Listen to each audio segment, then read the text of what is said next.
Oke. Assalamualaikum warahmatullahi wabarakatuh.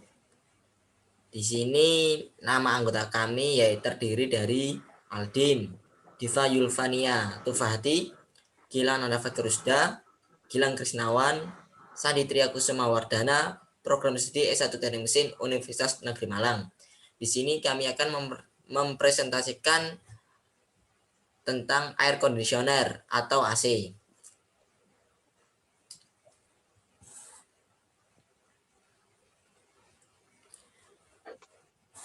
Konsep pendingin udara diketahui telah diterapkan di Romawi kuno dan Persia abad pertengahan. Pendingin modern muncul dari kemajuan dalam ilmu kimia selama abad 19, dan pendingin udara skala besar listrik pertama ditemukan dan digunakan pada tahun 1902 oleh Willis Haviland Carrier.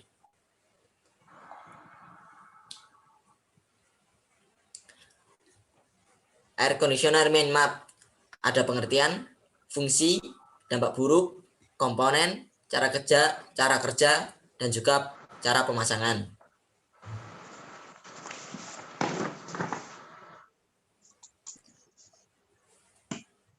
Pengertian AC.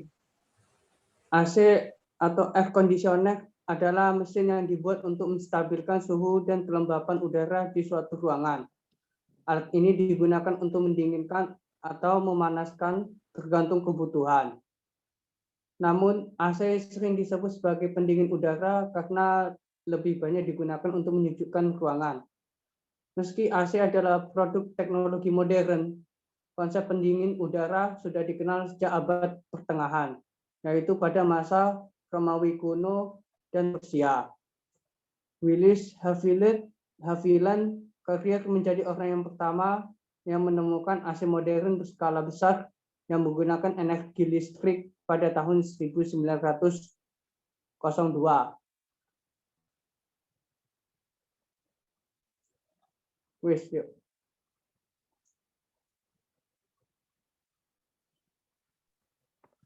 Kemudian selanjutnya manfaat dari AC. Fungsi atau manfaat dari AC bagi yang pertama, menghindari dehidrasi. Manfaat pertama AC dapat melindungi dari dehidrasi yang disebabkan oleh suhu panas yang berlebih. Kemudian ketika berkeringat sehingga kita kekurangan cairan tubuh. Penggunaan AC akan mengurangi resiko terkena dehidrasi karena menghilangkan suhu panas sebagai penyebab keringat. Lalu yang kedua, mengatasi heat stroke. Heat stroke adalah keadaan di mana suhu tubuh meningkat secara drastis akibat terpapar suhu panas yang berlebih. Penggunaan AC bisa menjadi solusi untuk menurunkan suhu tubuh dan kestabilan suhu tubuh. Lalu yang ketiga adalah meningkatkan kualitas udara. AC memiliki kemampuan untuk menyaring polusi dan bakteri. Kemampuan ini akan meningkatkan kualitas udara di ruangan, sehingga kualitas udara yang baik akan melancarkan dan bisa mencegah gangguan pernapasan. Lalu yang keempat, mengurangi risiko asma dan alergi. Karena sebelumnya telah dijelaskan bahwa AC dapat meningkatkan kualitas udara, sehingga kualitas udara yang baik juga dapat menjauhkan dari risiko asma dan alergi karena penggunaan AC dapat menghilangkan polusi dan bakteri serta menghambat pertumbuhan jamur. Yang kelima, elemen untuk relaksasi. AC yang menyejukkan akan memberikan kenyamanan dan mengurangi tingkat stres dari diri seseorang.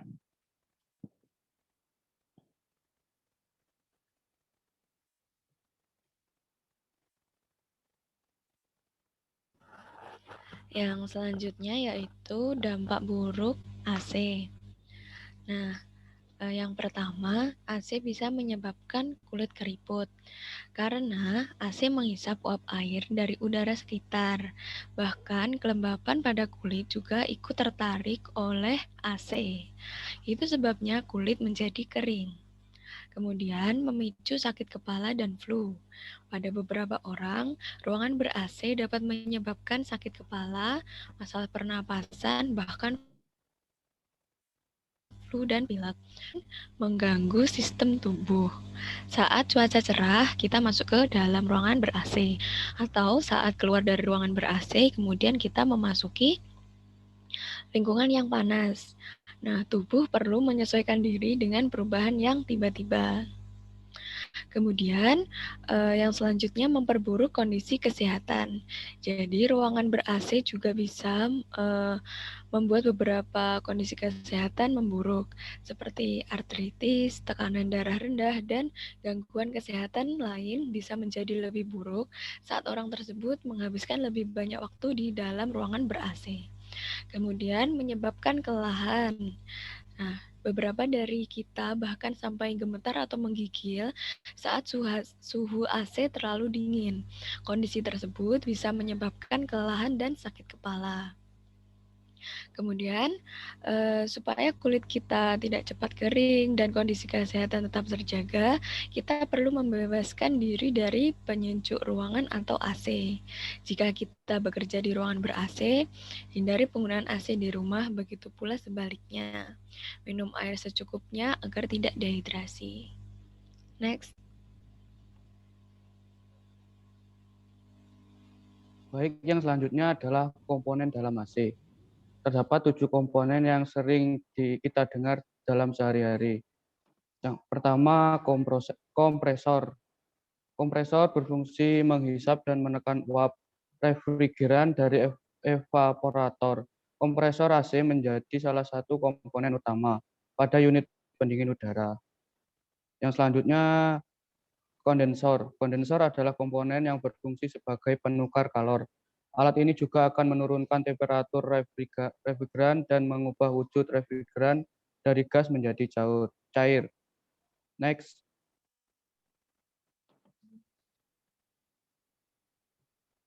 Selanjutnya yaitu evaporator. Evaporator adalah komponen yang berbentuk jaringan pipa yang memiliki fungsi untuk proses penguapan. Evaporator juga memiliki fungsi lain untuk menyerap udara panas dari dalam ruangan ke refrigeran. Yang selanjutnya, pipa kapiler. Pipa kapiler memiliki fungsi turunan tekanan dan mengatur cairan refrigeran yang mengalir ke evaporator. Next.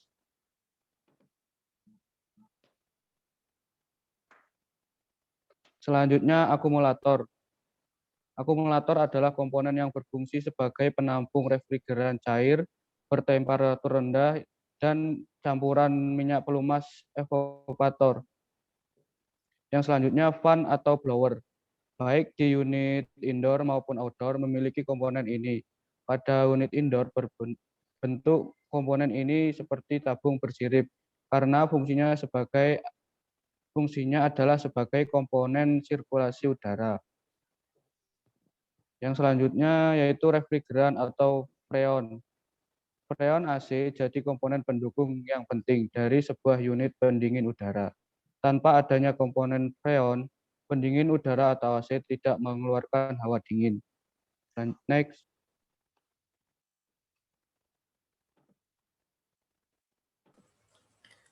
Selanjutnya ada cara kerja AC. Cara kerja AC terdiri dari 4 proses, yaitu proses pertama, gas freon diberi tekanan oleh kompresor. Di dalam AC terdapat sebuah gas yang bernama freon, yang berfungsi untuk menghasilkan panas dan dingin dari udara yang dikeluarkan oleh AC. Gas ini bersifat tidak berbau, mudah berubah fase, tidak mudah meledak, tidak mudah bereaksi, dan tidak merusak logam. Alur bagaimana gas tersebut dikondisikan sehingga AC dapat menghasilkan udara panas dan dingin. Pertama, gas tersebut diberi tekanan oleh kompresor sehingga gas berubah fase menjadi cair yang mengakibatkan meningkatnya suhu. Proses yang kedua, gas dengan suhu yang tinggi tersebut kemudian masuk ke dalam kondensor.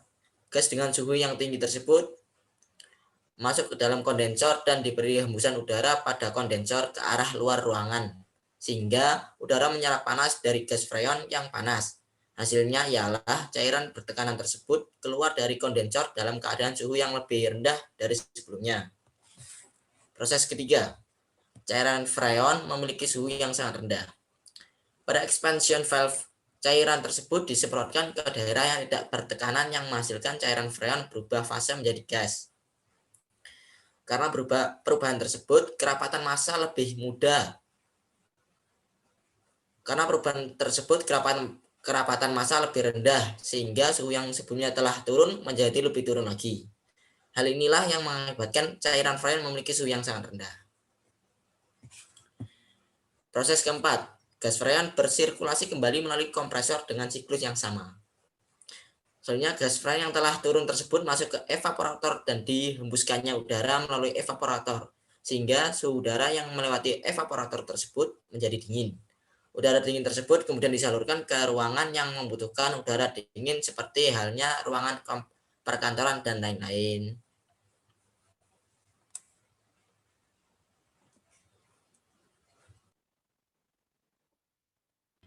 Jadi yang selanjutnya yaitu cara pemasangan AC. Nah, AC itu ada bagian indoor sama outdoor ya. Nah, untuk masing-masing bagian itu ada beberapa saran yang sebaiknya diikuti agar AC lebih awet, tidak cepat rusak. Jadi, sebaiknya pasang unit indoor AC itu membelakangi pintu agar udara dingin yang dihasilkan itu tidak cepat keluar saat pintu terbuka. Kemudian, jangan pasang unit indoor di atas perangkat elektronik seperti TV, komputer, dan lain sebagainya. Ini mencegah timbul kesulitan jika perlu melakukan perbaikan dan menghindari pula kerusakan barang-barang tersebut dari tetesan air AC bahkan jika mengalami kebocoran. Kemudian, pastikan unit indoor berada pada ketinggian paling tidak 2,5 meter dari lantai. Ini untuk menghindari unit disentuh oleh tangan anak-anak. Kemudian, untuk memasang unit outdoor, pastikan unit outdoor tidak terpasang terbalik. Jadi kipas harus menghadap ke depan, jangan menghadap ke dinding.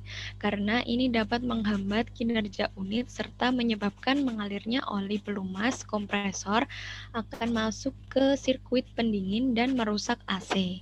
Kemudian, pilih lokasi pemasangan outdoor yang terbuka, kering, dan bebas dari banyak kotoran yang mungkin dapat tersangkut pada baling-baling kipas pembuangan. Ingat juga bahwa unit outdoor cukup berisik dan menghembuskan udara panas, jadi jangan sampai mengganggu orang yang lewat di sekitarnya. Next.